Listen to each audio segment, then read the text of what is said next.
underneath it. Yes, Karim.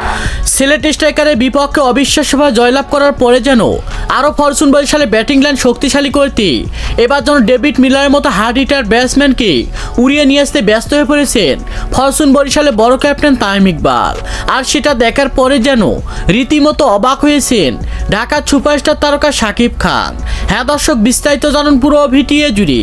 এবার যেন 2025 সালে বিপিএল লিগে এখন পর্যন্ত যেন ফরচুন বরিশালের মতো দল খেলেছে 5 ম্যাচে খেলা, তার মধ্যে যেন দেখা গিয়েছে এক ম্যাচ রংপুর রাইডার্সের বিপক্ষে খুবই লজ্জাজনকভাবে ম্যাচ হারলেও যেন বাকি 4 ম্যাচে দুর্দান্তভাবে জয়লাভ করেছে তারা।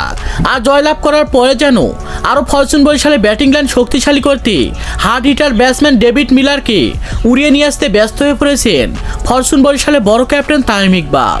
তামিম ইকবালের কথা হলো যে কোনোভাবে হোক ফরচুন বরিশালকে আবার চ্যাম্পিয়ন ট্রফি তুলে দিতে হবে আমাকে।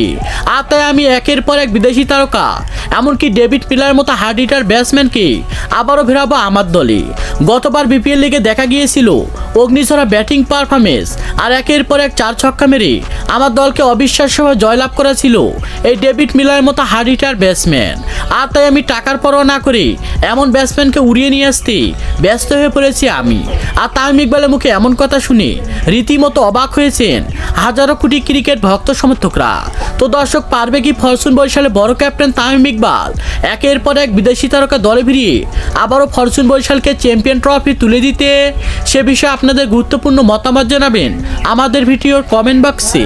ধন্যবাদ।